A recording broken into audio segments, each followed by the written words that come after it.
নমস্কার প্রিয় দর্শক। অবশেষে মাননীয় মুখ্যমন্ত্রী মমতা বন্দ্যোপাধ্যায় স্বীকার করেই ফেললেন যে টাটাকে তিনি তাড়িয়েছিলেন পশ্চিমবঙ্গ থেকে। একটা সময় তিনি বড় গলায় চিৎকার করে বলতেন, টাটাকে আমি তাড়াইনি, সিপিআইএম তাড়িয়েছে। আরে টাটাকে আমি তাড়াইনি, সিপিএম তাড়িয়েছে। হাম নেহি মানেঙ্গে, হাম নেহি করেঙ্গে, হামে নেহি মানেঙ্গে, হামে নেহি মানেঙ্গে, হামে নেহি মানেঙ্গে।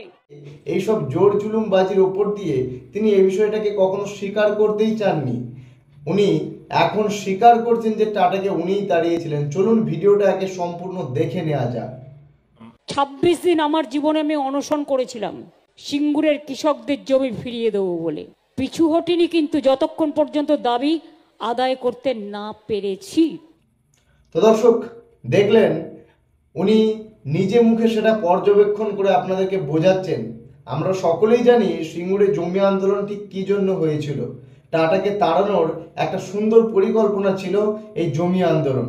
আর সেই জমি আন্দোলনে উনি কিভাবে সফলতা পেয়েছিলেন আর কিভাবে টাটাকে পশ্চিমবাংলা থেকে তাড়িয়েছিলেন, সেটা কিন্তু উনি নিজে মুখেই স্বীকার করলেন। বিষয়টা আমাদের কাছে জানতে আর বাকি নেই। এখন প্রশ্ন হচ্ছে, যখন পশ্চিমবাংলায় 34 বছর ব্রাহ্মণ সরকারকে সরিয়ে প্রথম মমতা বন্দ্যোপাধ্যায়কে মুখ্যমন্ত্রী করা হয়, পশ্চিমবাংলা হারিয়েছে শিল্প। তারপরে দ্বিতীয়বারের জন্য যখন আবারও তাকে পুনরায় মুখ্যমন্ত্রী পদে নির্বাচন করা হয়, তখন পশ্চিমবাংলা হারালো কি? লক্ষাধিক চাকরি। আবার নতুন করে যখন তৃতীয়বারের জন্য তাকে মুখ্যমন্ত্রী পদে বসানো হয়, তখন পশ্চিমবঙ্গ হারাতে কি বসেছে? নিজেদের আস্থা, নিজেদের বিশ্বাস, ধর্মীয় শিক্ষা, সমস্ত কিছু হারাতে বসেছে।